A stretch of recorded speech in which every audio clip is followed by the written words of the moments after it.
kabataan ngayon, maraming bisyo. Eh, noon po pag-aaral yun yung mga... Aming panahon, Opo. ay hindi, wala pang ganyang bisyo.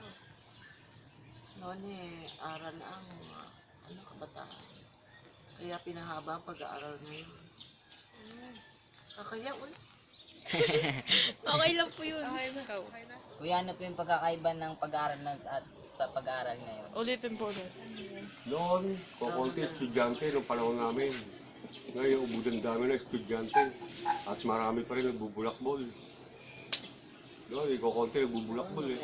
Okay na. Kaya, ano po yung pagkakaiba ng pag-aaral noon sa ngayon? Okay na po. Siyempre malaki kasi nung araw mano-mano may mga computer. Nung araw ang dinadala ng mga bata sa eskwelahan mga kukunting libro lang, notebook. Halos isang ano nga lang. Ngayon ang bata, elementary pa lang, dami lang dalang gamit. Yung libro, kailangan, nadali mo. Samantalang nung araw, libro, punta na sa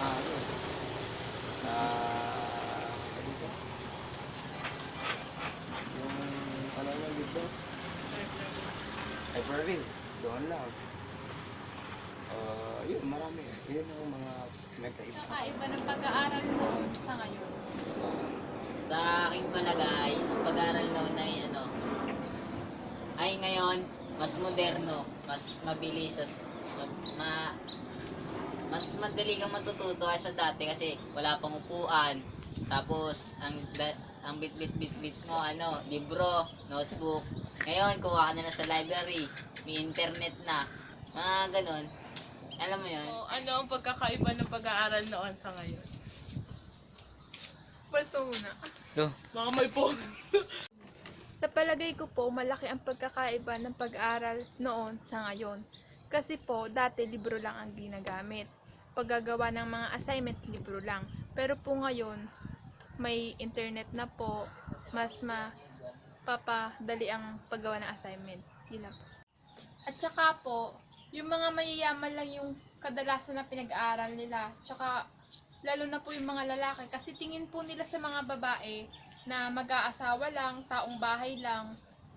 At mayayaman lang po yung pinag-aaral nila kasi yung mga mahihirap po ginagawa po nilang mga alipin or alila.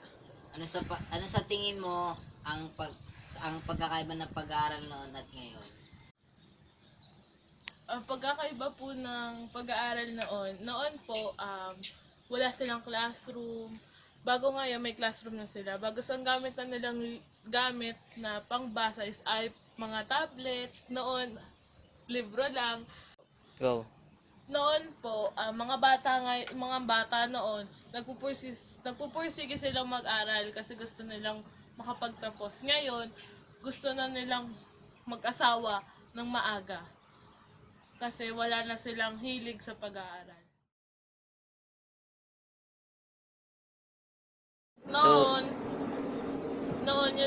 Noon may libro. Yun ang gamit nila. May libro pa rin naman ngayon Pulse po muna. Go. Baka may phone. Marami na kasi may technology na ngayon. Yun lang. Bye. Sabi mo, ang libro ay tablet. Noon, ang pag-aaral ngayon, kesa noon. Sapa. Pagkakaiba ng pag-aaral noon sa Mali. Sige. Ano sa tingin mo ang pagkakaiba ng pag-aaral ngayon at noon? ngayon. Gulo.